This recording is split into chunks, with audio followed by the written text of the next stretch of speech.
আসসালামু আলাইকুম গাইজ, এখনই শুরু করছি আমরা বুয়া টিভির একটি চ্যালেঞ্জ। যে 2 মিনিট টানা ইংলিশে কথা বলতে পারবে তাকে আমরা ফ্রি ভিসাতে পর্তুগাল পাঠাবো আমাদের পক্ষ থেকে। এই যে একটা লোক দেখা যাচ্ছে, তার কাছে আমরা চলে যাই। জিল্লু বরবাদ। ভাই কি খবর? আপনি যদি 2 মিনিট ইংলিশে কথা বলতে পারেন আপনাকে আমরা ফ্রি ভিসা পর্তুগাল পাঠিয়ে দেবো। চ্যালেঞ্জ কি পারবেন? আপনি চ্যালেঞ্জ নিতে প্রস্তুত আছেন? অবশ্যই অবশ্যই ভাই, অবশ্যই। Okay, let's go, start. Thank you for give me the opportunity to today I am coming to Dashgar Primary School.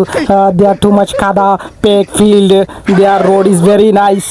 So sky is today too much bishti upore, and there is one colony and there is bike and I am quite speaking. Then kada fuira muri gisi.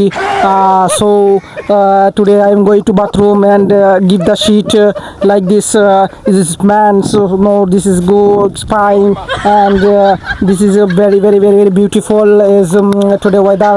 Wow, I think. আপনি pass করে গেছেন, আপনাকে free visa আমরা খুব শীঘ্রই Portugal পাঠিয়ে দেবো। Good bye.